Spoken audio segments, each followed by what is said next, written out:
Good to see you this morning. If you're visiting with us, thank you for being here. I'm going to give a plug for our church family here. I love this place. This is a great place. We're not the only great place, but it is a great place. I would also say to you, just let it be known on the front end, we're not perfect, nor do we claim to be, and that's really what our lesson is about this morning. We have been involved in a series entitled D.N.A. We're looking at what makes us, us. Who should we be at our core? And we looked at being God-driven, God first always. We looked at being Bible-based, not just being people of the print, but people of the person first and foremost. Then last week we looked at what it means to be in fellowship with one another, what it means to be better together. And then this morning, we're looking at keeping it real. What does it mean to be an authentic disciple, a real Christian? It reminds me of the story of a gentleman who was stuck at a red light. He was in a hurry. Apparently, the lady in front of him was not. The light turned green, and she did not go. And so he waited a few seconds and then honked his horn. She still didn't go. She apparently was on her phone and rifling through her purse, wasn't paying a lick of attention. And the man started to get angry, and he pounded on his steering wheel, and he rolled down his window, and he leaned out, and he started yelling obscenities at her. A police officer was sitting behind him and got out, went up to his door and said, "Sir, can you step out of your vehicle?" Well, he's livid. Why are you coming to me? You need to go to her. She's the one that needs to be arrested. She's the one that won't go. He said, "Sir, put your hands behind your back." And he took the man to jail. And after sitting some time in a prison cell, the arresting officer came over to him and said, "You're free to go." And the man, still mad, he said, "Well, you hadn't heard the last of me." He said, "I'm going to sue this police department. You had no right to arrest me. It's not illegal to be yelling at someone because they wouldn't go." And he said, "Sir, I didn't arrest you because you were pounding on your steering wheel and yelling obscenities at the car in front of you." He said, "I was sitting behind you and I thought, well, that guy's a real jerk, but it's not illegal to be a jerk." But he said, "I noticed the cross hanging from your rearview mirror. I noticed the Choose Life license plate and the Jesus is Coming Back bumper sticker, and I assumed you had stolen the car."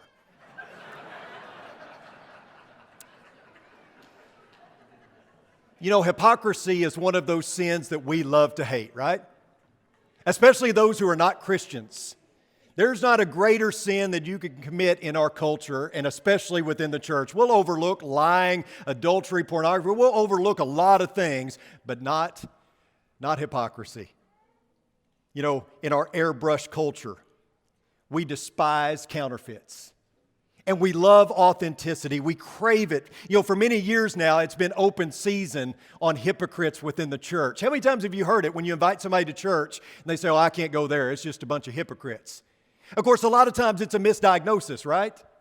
A lot of times what we label as hypocrisy is nothing more than inconsistency. If you're someone who is striving to live like Jesus, if you're striving to live a righteous life yet fall short, you know what we call that? Being human. It's not hypocrisy. And a lot of times the ones making the accusation are no better off than the ones that are in the church that they're accusing. But we have to understand that people outside of the church a lot of times have their hypocrisy radar pulled up and they're just ready to find us in a fault. But still, there are those who would be rightly labeled hypocrites within the church. And there are those that for whatever reason they wear a mask. Not because of COVID. Christians have been wearing masks for years. We walk into the assembly covering up our true self, hiding behind a mask that doesn't reveal our scars, that doesn't reveal our true identity, that doesn't reveal our hurts and our struggles and our issues. There are three types of people in this world. There are believers, there are unbelievers, and there are make-believers. Now, the first two are pretty self-explanatory. The make-believers are those who pretend to be something that they are not. And that is precisely the definition that Jesus gives of a hypocrite. Notice what is written in Matthew chapter 6, starting in verse 1. "Take care not to practice your righteousness in the sight of people, to be noticed by them. Otherwise you have no reward with your Father who is in heaven. So when you give to the poor, do not sound a trumpet before you as the hypocrites do in the synagogues and on the streets, so that they will be praised by people. Truly I say to you, they have their reward in full. But when you give to the poor, do not let your left hand know what your right hand is doing, so that your charitable giving will be done in secret, and your Father who sees what is done in secret will reward you. And when you pray, you are not to be like the hypocrites, for they love to stand and pray in the synagogues and on the street corners so that they will be seen by people. Truly I say to you, they have their reward in full. But as far as you, when you pray, go into your inner room, close your door, and pray to your Father who is in secret, and your Father who sees what is done in secret will reward you. A man pulls into a bank at the drive-thru to cash a large check. And the cashier says, "Can you identify yourself?" And he looks in his rearview mirror and says, "Yep, it's me." Hypocrisy is an identity problem. It's understanding who your true self is. In the Greek, it's the word hypocrites, and it's used to describe a stage actor. You know, back in the Greek and Roman cultures, if you were an actor in a play, many times you wore this large mask that had a device attached to it that would augment your voice.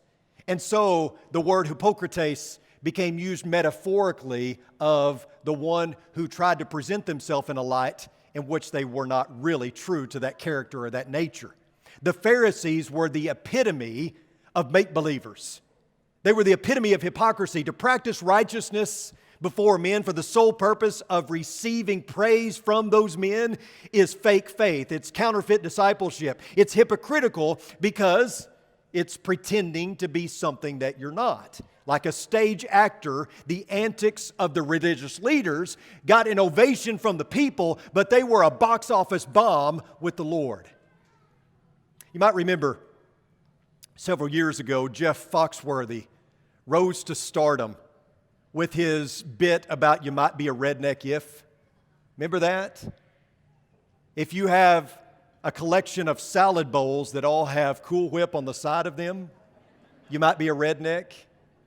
If you've ever mowed your yard and found a car, you might be a redneck. If you've ever been locked in a custody battle over a hunting dog, you might be a redneck. You get the idea, right? You understand the bit. You've heard that. So let's look at you might be a hypocrite if. And here's some qualities of the hypocrite. If your outward religious display glorifies you rather than God, you might be a hypocrite. Paul said this, "Therefore, whether you eat or drink or whatever you do, do all things for the glory of God." Not the glory of self, for the glory of God. So when your spiritual activities are done for personal reward, you have officially earned the hypocrisy badge. If you hold others to a standard that you are unwilling to live up to, you might be a hypocrite. Everyone knows Matthew chapter 7. Even the non-Christians know Matthew chapter 7, right? Matthew chapter 7, starting in verse 1, it reads, "Do not judge, so that you will not be judged. For in the way you judge, you will be judged, and by your standard of measure, it will be measured to you. Why do you look at the speck that is in your brother's eye, but do not notice the log that is in your own eye? Or how can you say to your brother, 'Let me take the speck out of your eye,' and look, the log in your own eye is sticking out? You hypocrite, first take the log out of your own eye, then you will see clearly to take the speck out of your brother's eye." Jesus says, can you take what you give? Be careful placing yourself in the judgment seat. Be careful the standard you use, because that same standard of measure is going to be used against you. How can you see the tiniest speck of sawdust in someone else's eye when you've got this huge log protruding from your own eye? And the answer is you can't, which means that you have to operate in the realm of assumption or judging motives. And we are in no position to judge other people's motives. You know why? Because we don't even know why we do what we do. Therefore, we don't need to assume that we know why others do what they do. If your behavior is conditioned by your environment, you might be a hypocrite. There's an interesting episode in Galatians chapter 2. Starting in verse 11, it says, "But when Cephas, or Peter, came to Antioch, I opposed him to his face," Paul says, "because he stood condemned. For prior to the coming of some men from James, he used to eat with the Gentiles, but when they came, he began to withdraw and separate himself, fearing those from the circumcision. The rest of the Jews joined him in hypocrisy, with the result that even Barnabas was carried away by their hypocrisy. So you have Peter, this apostle, this great pillar in the church, who at one particular moment kind of lost sight of who he was, lost his bearings a little bit, and he rubbed elbows with some elite, influential Jews, while at the same time looking down on the Gentiles. Now he knew that the Jews and the Gentiles had equal standing in the kingdom, but in that moment, he acted in a way that was unchristlike, and Paul called him out for it. Paul said that's not right. He called him to the carpet. When the conditions or the circumstances or the environment causes you to change your Christianity, causes you to act in a way that is unchristlike, then you've entered the realm of hypocrisy. Finally, if you treat God's commands like a bag of trail mix, you might be a hypocrite. I like trail mix. I don't like all of trail mix. Some trail mix is nothing more than fruitcake without the baking process. And I've said before how I despise fruitcake. Some of the ingredients in trail mix I like. I especially like the little M&Ms that they put in some bags of trail mix. I like the nuts. The dried apricots, no, I don't like that. So I pick out the ingredients I like and then I dispose the rest. And some people do that with the Word of God. They pick the commands they like and they adhere to them. The commands they don't, they dispose of. I don't have to tell you that's not true discipleship. That's not authentic faith. That's fake.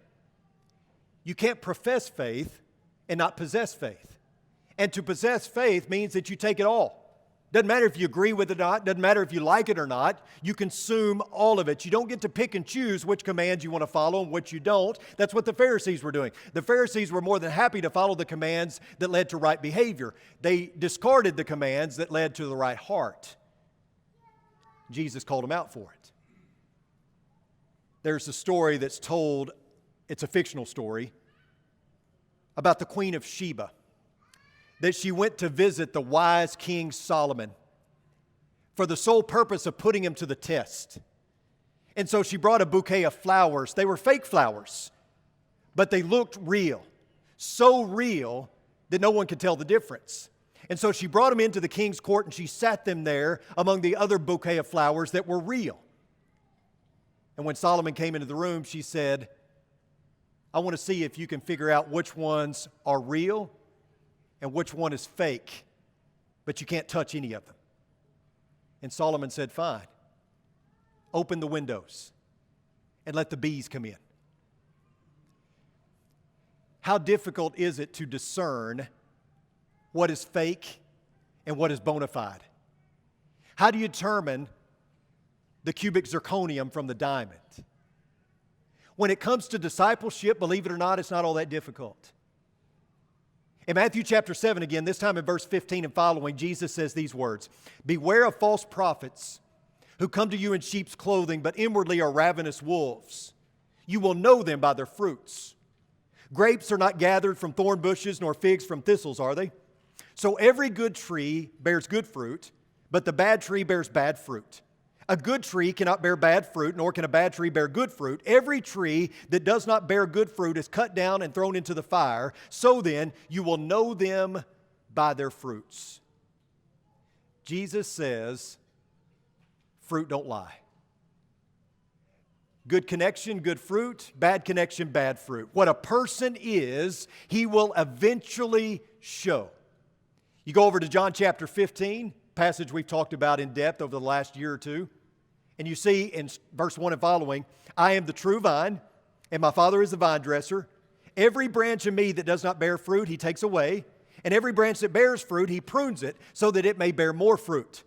You are already clean because of the word which I have spoken to you. Remain in me and I in you, just as the branch cannot bear fruit of itself, but must remain in the vine, so neither can you unless you remain in me. I am the vine, you are the branches. The one who remains in me and I in him bears much fruit, for apart from me you can do nothing. If anyone does not remain in me, he is thrown away like a branch and dries up, and they gather them and throw them into the fire, and they are burned. If you remain in me, and my words remain in you, ask whatever you wish, and it will be done for you. My Father is glorified by this, that you bear much fruit, and so prove to be my disciples. Just as the Father has loved me, I also have loved you. Remain in my love. If you keep my commandments, you will remain in my love, just as I have kept my Father's commandments and remain in his love. These things I have spoken to you, so that my joy may be in you, and that your joy may be made full. Our Lord is offering an invitation here. Did you catch it? The invitation is this: abide in me, and I will abide in you. Because that's where this all begins. It all begins in relationship. Not relationship with the rules, it begins in relationship with the person. And if you love the person so much and you want the relationship more than anything, you're going to abide by the rules. You're going to obey his commands because you love him and you want nothing more than to please him. So, you want to tell how a person's fruit is of excellent quality? Well, he says, I am the vine and you are the branches. He who abides in me and I in him, he bears much fruit. For apart from me, you can do nothing. Good connection, good fruit. Bad connection, bad fruit. As long as you and I live on the vine, as long as you and I are connected to the source of life, we're going to bear fruit that is of excellent quality. We're going to grow and we're mature and we're going to develop. But as soon as you pluck a fruit from its vine or its tree, you know what happens to it? It begins to die. And that's what happens with us. As soon as we lose our connection to the vine, we begin to shrivel up. We will eventually die. We no longer are growing and maturing. We're no longer producing. You see, when it comes to abiding and abiding in the Lord, it's all about connection. It's all about relationship. And that's what makes us effective servants. That's what makes us genuine. I read an article not long ago about a preacher who, before he preaches, he prays a certain prayer. And I was interested because I pray a certain prayer before I preach every Sunday, every Sunday night, every Wednesday. Every time before I get up to preach, anywhere I preach, I say the same prayer. And in essence, that prayer is, Lord, help me get out of the way. Help me to get out of the way. Help me to preach your word and to stand out of the way. Well, I was interested in what this gentleman had to say because he said before every sermon, he prays the prayer, Lord, help me preach the sermon that I need to hear. I love that. And I've started using that. Because you see, I'm not just your preacher, right? I'm a member of this congregation. I'm a member with you. I don't stand above and apart from this congregation. I am a part of this congregation. This is my family. I just serve in a different role than you do. But you're my family. I need you. Hopefully you need me. Hopefully I bless you as much as you bless me. So any sermon I preach, I need to filter through me before it ever goes to you. And believe it or not, I do that every week. Which is kind of scary because not long ago I was lying in bed looking over my sermon and I fell asleep. Probably not going to bode well for you when that happens, right? Lord, help me preach the sermon that I need to hear first. And hypocrisy is one that hits me right in the heart because I find it way too easy to take off my Christian hat and set it aside. When somebody pulls out in front of me and goes 20 miles an hour, when I'm driving on the interstate and there's a big truck in the left lane, a big truck in the right lane, they're just going side by side and one of them won't get out of the way. When someone hurts me, when someone does me wrong, when someone says something mean about me, it's tempting to react in a way that is unchristlike, to let go of my true identity for a moment. In an effort to be more precise and more practical, I want us to look for a few minutes at a passage from James that I think gives us some pointers, 3 C's, to help us dispel of hypocrisy.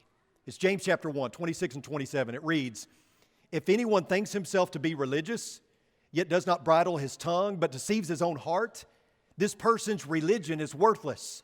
Pure and undefiled religion in the sight of our God and Father is this, to visit the orphans and widows in their distress and to keep oneself unstained by the world. James gives us 3 indicators of real religion. Number 1 is conversation. How's your speech? You know, every day, the average person speaks the equivalent of 16,000 words or a 64-page book.